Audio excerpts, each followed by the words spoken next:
नमस्कार मित्रों। मित्रों, सहदेवी को सिद्ध करने के लिए आप अगर प्रयत्न करेंगे तो सहदेवी बहुत सारा कार्य कर देगी। सहदेवी एक जंगल का बहुत ही माना हुआ पौधा है और उस पौधे के द्वारा एक कार्य के अलावा और कई कार्य किए जा सकते हैं, परंतु उसको एक विशेष नक्षत्र पर यानी विशेष दिन आप सिद्ध कर सकते हैं। बहुत सारी जड़ी बूटियां अलग अलग नक्षत्रों में सिद्ध की जाती हैं और पुष्य नक्षत्र में बहुत सारी सिद्ध हो जाती हैं, परंतु इसमें एक विशेष दिन दिया गया है। इस दिन ही इसे सिद्ध करना चाहिए और उस दिन से आप उसे 14 दिन सिद्ध कर ले तो वह सिद्ध हो जाती है, क्योंकि इसका प्रयोग आप अपने जीवन में रोजाना की जो कार्य होते हैं उसमें बहुत सारा प्रयोग होता है और इसका मंत्र थोड़ा सा बड़ा है और उस मंत्र को बड़ा होने के कारण उसकी संख्या जबकि कम है। तो मित्रों, आप हमेशा पहले मंत्र को याद कर लें और अगर किसी ने गुरु मंत्र नहीं लिया है तो वह गुरु मंत्र भी ले ले, क्योंकि गुरु मंत्र के द्वारा आपके अंदर एक शक्ति प्राप्त होती है और उस शक्ति के कारण आप जो भी कार्य करते हैं, मंत्र का, यंत्र का, तंत्र का या कोई क्रिया का, तो वह अधिक जल्दी प्रभावशाली तरीके से सिद्ध होने की क्रिया में शामिल हो जाती है। अशुद्ध क्रिया नहीं करना चाहिए, अशुद्ध बोलना भी नहीं चाहिए, अशुद्ध होकर बैठना भी नहीं चाहिए और समय और दिशा का विशेष ध्यान रखना चाहिए।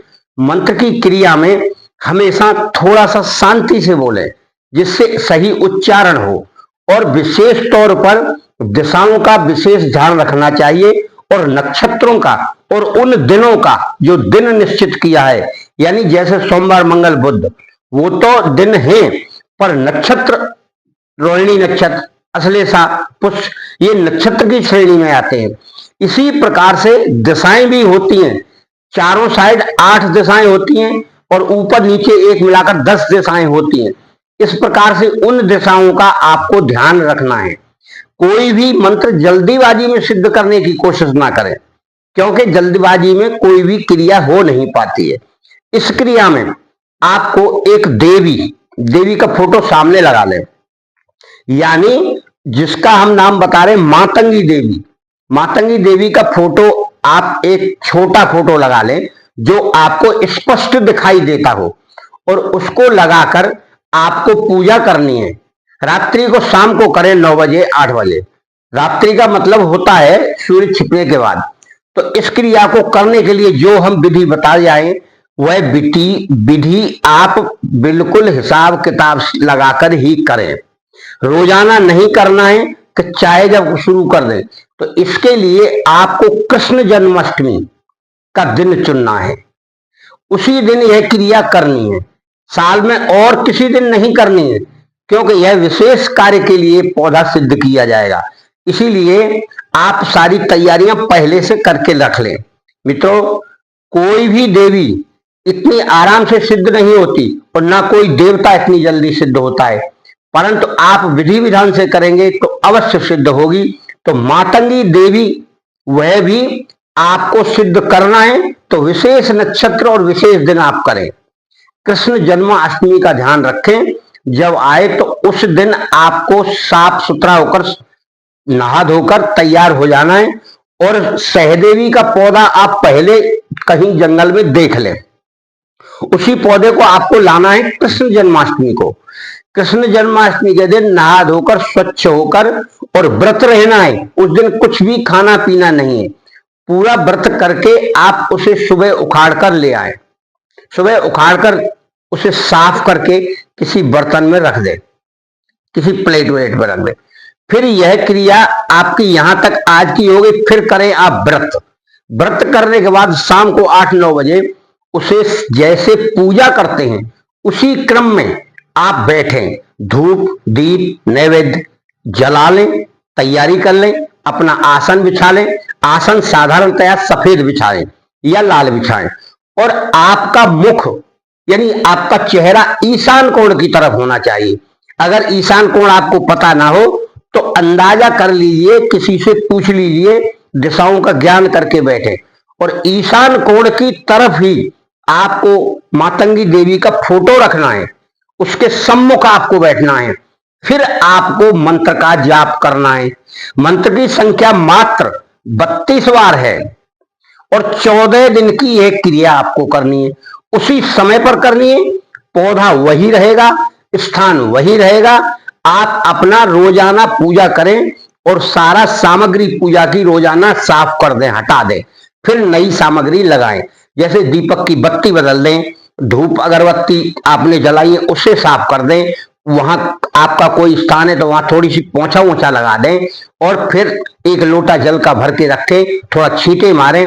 और यानी पूजा का मतलब क्या होता है कि पहले आप स्नान कराएं, फिर दीपक दिखाएं, फिर अगरबत्ती दिखाएं, प्रणाम करें, फिर आप बैठें स्थान पर, प्रार्थना भी करें कि मैं आपको इसको सिद्ध करने के लिए प्रार्थना करता हूं, और फिर मातंगी देवी के इस मंत्र का आप जाप करें। तो यह 14 दिन में यह जड़ी बूटी सहदेवी सिद्ध हो जाएगी। अब सिद्ध होकर आप इसका पाउडर कर लें, पाउडर यानी बारीक पाउडर ऐसा कर लें कि जैसे चुभे नहीं। फिर इसका प्रयोग आपको कैसे करना है, इसको फिर पाउडर को आप मंत्र से अभिमंत्रित कर लें, 7 बार कर लें, कोई ज्यादा दिक्कत नहीं उसमें, क्योंकि टोटल 14 बार तो आपने जाप ही किया है। और उसको पाउडर को रख लें। यदि किसी स्त्री को जो बंध्या स्त्री है यानी बांझ है, उसको मासिक धर्म के बाद इसे खिला दिया जाएगा तो अवश्य ही पुत्रवती हो जाएगी। यह एक पहला गुण है। और अगर कोई व्यक्ति, कोई बच्चा वगैरह है, डरता है, नजर लगता है, तो उसके गले में इस पाउडर को आप बांध देंगे तो उसे किसी प्रकार का भय नहीं लगेगा। और सबसे लास्ट और तीसरा एक विशेष प्रयोजन है वशीकरण का। वशीकरण के प्रयोजन के लिए आप इसे किसी भी स्त्री को खिला सकते हैं और आप इसका तिलक भी लगा सकते हैं। और भी क्रियाएं इसकी होती हैं और केवल वशीकरण का प्रयोग यह 2 कार्य करता है।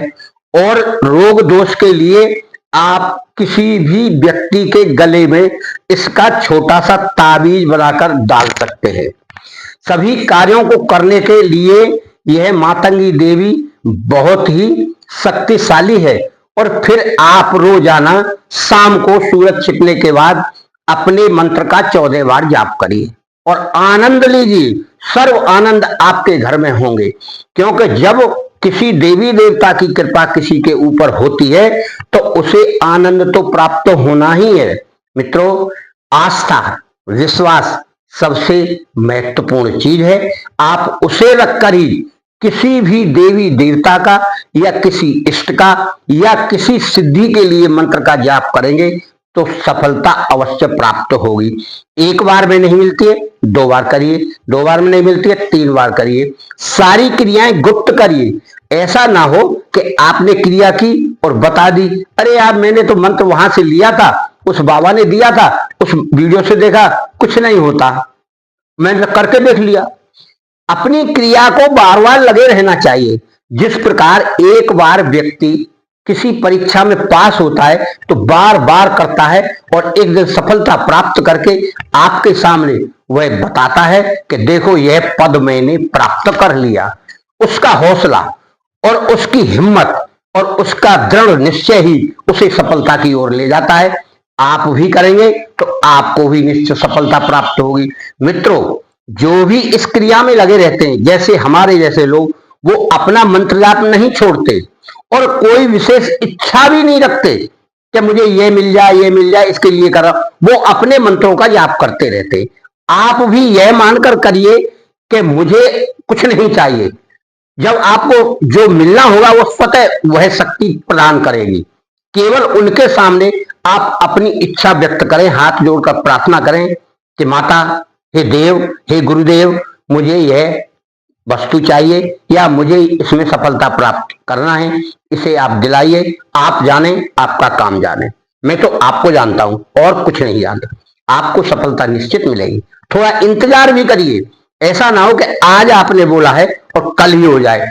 कभी कभी आज की आज भी हो जाता है, परंतु आस्था तो होना चाहिए। मित्रों, आप अपने संकल्प को बनाकर करेंगे तो निश्चय ही सफलता प्राप्त होगी। गुरु दीक्षा नहीं लिए तो गुरु दीक्षा हमसे लेकर मंत्रों का जाप करें, मंत्र सिद्ध करें तो सफलता निश्चित प्राप्त होगी। आपका और आपके घर परिवार का मंगल हो।